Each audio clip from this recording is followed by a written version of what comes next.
गोविंद ने तारा को नर्क से निकाल तो दिया था, मगर आज भी वह एक तवायफ ही थी। रेखा उसके अपने घर में रहना बर्दाश्त नहीं कर पाती थी। वही रंजीत की गलत नजर तो हरदम ही तारा पर रहती थी। मगर गोविंद का सच सामने आने पर जो बदला था वो था हर्ष का नजरिया। हर्ष अपने कमरे में घूम रहा था। वह इतना खुश था जैसे उसे दुनिया की सारी खुशियां मिल गई हो। बाबा ने मेरी तारा को बचाया है, यानी अब तारा उस दलदल से बाहर आ चुकी है। एक जमाने पहले मैंने उससे जो वादा किया था वो मैं अब पूरा करूंगा, तारा का हाथ सबके सामने थाम कर। और सब आहना की पार्टी में जाने के लिए तैयार हो जाते हैं। तारा भी जैसे ही अलमारी खोलकर साड़ी निकालने लगती है, वह देखती है कि वहाँ एक भी साड़ी नहीं रखी थी। ये क्या, आखिर मेरी सारी कपड़े कहाँ गए? तभी रेखा आकर उसके सामने तवायफ के कपड़े फेंक देती है। तुझको क्या लगा हम शरीफों के परिवार में शामिल होकर तू भी बेदाग हो जाएगी? लड़की, लिबास बदलने से चरित्र भी नहीं बदलता है। तू कीचड़ में रहने वाली गंदगी ही है। कमल बनने की कोशिश मत कर। तारा बेचारी रोती हुई वही तवायफ वाले कपड़े पहनकर बाहर आती है। हर्ष उसे देखकर मायूस हो जाता है और सब आहना की पार्टी में पहुंचते हैं। तो गाइस, ये है हमारी महफिल की सबसे खास मेहमान, मेरा सबसे खास दोस्त हर्ष और उसकी फैमिली। मगर वहाँ सबका ध्यान हर्ष से ज्यादा तारा पर था और सब वहाँ खुसर फुसर करने लगे थे। ये इसने कैसे बाजारू कपड़े पहने हैं? हाँ, ये इसने कैसे बाजारू कपड़े पहने हैं? हाँ, ये कैसे बाजारू कपड़े हैं? अरे ये तो देखकर ही लग रही है कि खानदानी नहीं है। अच्छा, आप सब इस लड़की को देखकर सोच में पड़ रहे होंगे, अरे इसे तो हम साथ में लाए हैं कि महफिल में रंग जमा देगी। क्यों री तारा, चल सबका मनोरंजन करा दे। माँ, ये तुम क्या कर रही हो? क्यों, इसका तो काम ही है ना दिल बहलाना। तारा शर्मिंदा होकर अपना चेहरा घूंघट से ढककर नाचना शुरू कर देती है। सागर से भी गहरी मेरे प्रेम की गहराई, लोक लाज कुल की मर्यादा तज कर मैं तो आई। मेरी प्रीति से ओ निर्मोही, अब ना बनो अनजान, मधुर सुना दो तान, हो मधुर सुना दो तान। तारा की मीठी आवाज सुनकर वहाँ खड़े सब लोग मंत्रमुग्ध होकर झूम उठे और सब उसकी तारीफ करने लगे। ये देख रेखा को तारा से और अधिक चिढ़ होने लगी। तभी तारा नाचती हुई हर्ष के करीब जाकर गिरती है तो रेखा आकर उसके चेहरे पर एक जोरदार चाटा लगा देती है। बेशर्म बेहया, तू यहाँ पर भी डोरे डाल रही है? अरे तू भूल गई क्या नाचने वाली की क्या औकात होती है? या तुझे याद दिलाना होगा कि तू किस बदनाम गली से उठकर आई है? तारा ये सब सुनकर एकदम पानी पानी हो चुकी थी।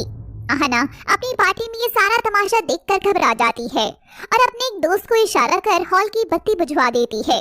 बत्ती बुझते ही वहाँ अफरा तफरी मचती है, जिससे रेखा भी चुप हो जाती है। ओहो, अभी लाइट्स भी ना। कोई बात नहीं गाइस, जब तक लाइट्स ऑन होती हैं तब तक हम लोग केक कट करते हैं। और सब लोग केक कट करते हुए आहना को विनिंग सेलिब्रेशन मनाते हैं और तभी लाइट्स ऑन होती हैं। सब एक दूसरे को केक खिलाने लगते हैं। तभी हर्ष देखता है कि वहाँ तारा नहीं है, ना ही वहाँ गोविंद खड़ा था। तारा कहाँ गई? और बाबा भी नजर नहीं आ रहे। छोड़ो मुझे, तुम पार्टी की आड़ में ये सब करने वाली हो। कितना गिरोगी तुम अब? छोड़ो। हर्ष को पता चल गया ना तो वो तुम्हें छोड़ेगा नहीं। पर वह आदमी रुकता नहीं और तारा को एक बंद अंधेरे कमरे में पटक देता है। तभी पीछे से उसके कंधे पर कोई हाथ रखता है। वो जैसे ही पलटता है तो पीछे गोविंद खड़ा था। घोष बाबू, तुम अभी भी बाज नहीं आए हो ना? तुझे क्या लगा था तू इस तारा को अपने घर के पिंजरे में कैद कर लेगा तो मैं उस पर अपना पंजा नहीं मार पाऊंगा? मैं जानता था कि एक दिन तो ये मैना पिंजरे से बाहर आएगी ही, और आज आहना की पार्टी में मैंने इसका शिकार करने का मन ही बना लिया। अब तू चला जा यहाँ से गोविंद। बस घोष, अब और नहीं, तुम बॉस होने का बहुत फायदा उठा चुके हो। गोविंद और घोष में हाथापाई होने लगती है। उधर हर्ष गोविंद और तारा को ढूंढता हुआ घर के चक्कर लगा रहा था, लेकिन तारा कहीं नजर नहीं आ रही थी। तभी वह उस कमरे के पास जाकर खड़ा होता है जहाँ से तारा की आवाजें आ रही थी। नहीं, छोड़ो, छोड़ दो। आज तो मैं तुझे छोड़ूंगा नहीं। क्या अंदर बाबा और तारा है? नहीं, मैं फिर से धोखा नहीं खाना चाहता। अंदर हाथापाई के दौरान घोष गोविंद को जमीन पर गिराकर उसके सिर पर वार करने ही लगता है कि तभी हर्ष दरवाजा तोड़ देता है। रुक जाओ दोनों। ओह, तो ये आ ही गया, क्या बात है, एक लड़की के इतने आशिक।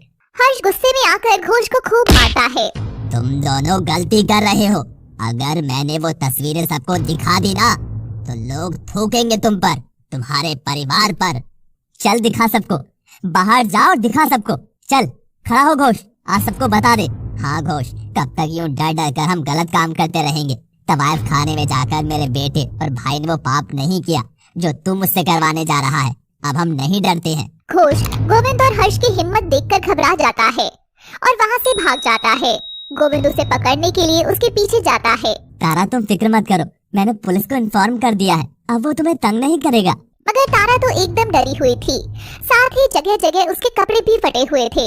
हर्ष अपनी जैकेट उसे उड़ा देता है। हर्ष जानती हो ना, जाने कितने मर्दों ने मुझे छुआ, मगर तुम्हारी हाथ की छुअन ऐसी है जैसे घास के ऊपर ओस की बूंदे, जो उसे भिगोती भी है और तोड़ती भी नहीं है। मैं तुमसे बहुत प्यार करती हूँ हर्ष। तारा, जब तुम नहीं थी तो हर पल मैंने अपने ख्यालों में जिया है। जब तुम सामने आई तवायफ बनकर, तो मैं खुद तुम्हारे बदन की हर चोट खुद के बदन पर महसूस करने लगा था। कैसे वो जलील मर्द तुम्हें दर्द देते होंगे, खींच कर, नोच कर, जबरदस्ती कर। औरत को खिलौना बना डाला रे आदमी तूने, खिलौना। जब चाहा जैसा चाहा मरोड़ दिया। तारा है ये, मेरी तारा, कोई माटी की गुड़िया नहीं जो तोड़ मरोड़ दो। सुना ना तुम सबने, सुना ना? मुझे मेरी गंदी जुबान के लिए माफ कर दो, मगर अब मैं जमाने को मेरी तारा से मिलाऊंगा, सबसे राब्ता कराऊंगा। देखो सब, मैं हूँ वो आसमां, तारा है मेरी जमीन। और वह तारा को गोद में उठाकर सब मेहमानों के सामने चलकर आता है। हर्ष, क्या हुआ? इन शरीफ मेहमानों की भीड़ में छिपे एक दरिंदे ने तारा के साथ जबरदस्ती करने की कोशिश की थी। वो तो वक्त पर मैं पहुंच गया था, वरना तो बेचारी जिनकी इज्जत पहले से ही लुटी हुई हो, उनकी इज्जत को कोई कैसे चोट पहुंचा सकता है? कभी सुना है कि चोर के घर में भी तिजोरी में ताला लगा हुआ हो? रेखा तारा का खूब मजाक बनाती है। तभी गोविंद भी लौट आता है, मगर घोष भाग चुका था। तभी रेखा गोविंद को इशारा करती है। हाँ, मुझे ध्यान है। आहाना बेटा, इधर आओ। दोस्तों और मेरी समस्त बहनों, आहाना ना केवल हर्ष की दोस्त है, बल्कि हमारे परिवार का हिस्सा भी है और हमारी बेटी जैसी ही है, मगर अब नहीं रहेगी। ये सुन आना हैरान हो जाती है। हर्ष भी कुछ नहीं समझ पाता। हर्ष, आहाना, हम तुम दोनों का रिश्ता तय करना चाहते हैं और आहाना अब से हमारे घर की होने वाली बहू होगी। आहाना बेटा, तुम्हें मंजूर है ना? आहाना ये सुन शर्मा जाती है। माँ जी, मैंने तो बचपन से ही हर्ष को अपना माना था। मैं बहुत खुश हूँ, बहुत ज्यादा। हर्ष तो ये सुनकर एकदम शॉक था। वह कुछ बोलता कि तभी गोविंद और रेखा उसका हाथ आहाना के हाथ पे थमा देते हैं। तारा ये देख खुद को भीड़ में मिला लेती है। उसकी आंखों से एक बार फिर उसके टूटे ख्वाब बिखर रहे थे। चुप चुप जियो मेरी रुक्मणी और कृष्ण, ये जोड़ी सदा सलामत रहे। माँ बाबा, मुझे कुछ कहना है, मेरी बात तो सुनो। सब बातें बाद में, अब सबसे पहले अभी की अभी तुम दोनों की मंगनी होगी। रेखा तो जैसे घर से ही सब पहले ही सोच कर आई थी। वह झट से दोनों का अंगूठी निकाल कर आहाना और हर्ष को थमा देती है और दोनों की सगाई करा देती है। तभी आहाना खुशी से झूमकर अपने घुटनों के बल आती है और हर्ष का हाथ थामकर उसे चूमकर कहती है, will you marry me my mister perfect, मेरी बचपन की प्यार। हर्ष आहाना की ओर देखकर एकदम खामोश हो जाता है। एक तरफ उसका प्यार था और एक तरफ आहाना की वो खुशियाँ जो उसने कितने ही बरसों से अपनी आंखों में सजा के रखी थी। हर्ष बिन कुछ बोले वहाँ से हट जाता है। शर्मा गया लगता है। चलो, अब हमारा जाने का समय आ गया है। बेटा, आज तो तुम्हें इस घर में छोड़कर जा रहे हैं, पर बहुत जल्द हर्ष तुम्हें इस घर से ब्याह कर ले जाएगा। सब घर लौटते हैं, मगर हर्ष को तारा कहीं भी नजर नहीं आती। वह बेचैन सा इधर उधर चक्कर लगा रहा था। अचानक देर रात को उसे घर के दरवाजे की आवाज आती है। वह देखता है कि तारा चुपचाप घर में घुस रही है और तभी गोविंद भी अपने कमरे से निकलकर तारा के पीछे जाता है। हर्ष भी दबे पांव कमरे में झांकने लगता है। आप तो मेरे बाबा जैसे थे ना, तो आखिर क्यों किया आपने ऐसा? क्यों? आप जानते थे कि मैं हर्ष से कितना प्यार करती हूँ। हर्ष ये सुन बड़ा खुश होता है। तारा, तुमने हर बार मेरे लिए लड़ाई लड़ी है, पर इस बार मैं तुम्हें अकेले नहीं लड़ने दूंगा। ये वो परीक्षा है जो हम साथ देंगे भी और जीतेंगे भी, क्योंकि व्यथा केवल तवायफ की नहीं है, तवायफ के एक आशिक की भी है, जो किसी ने ना देखी है ना सुनी। ये अब तक की कहानी तुमने लिखी, आगे का दर्द मैं बयां करूंगा। तुम्हारे आँख के आंसू मैं चुरा कर मोती बनाऊंगा तारा। मैं अब तुम्हारा हर गम पी जाऊंगा तारा। यही जरूरी है तारा। अगर सरकार को इस बात का पता चल गया तो अनर्थ हो जाएगा। जैसा चल रहा है चलने दो। ये कहानी तुम्हारी नहीं, तुम इस कहानी की बाहरी किरदार हो। तुम्हारी कहानी खत्म होने का समय आ गया है तारा।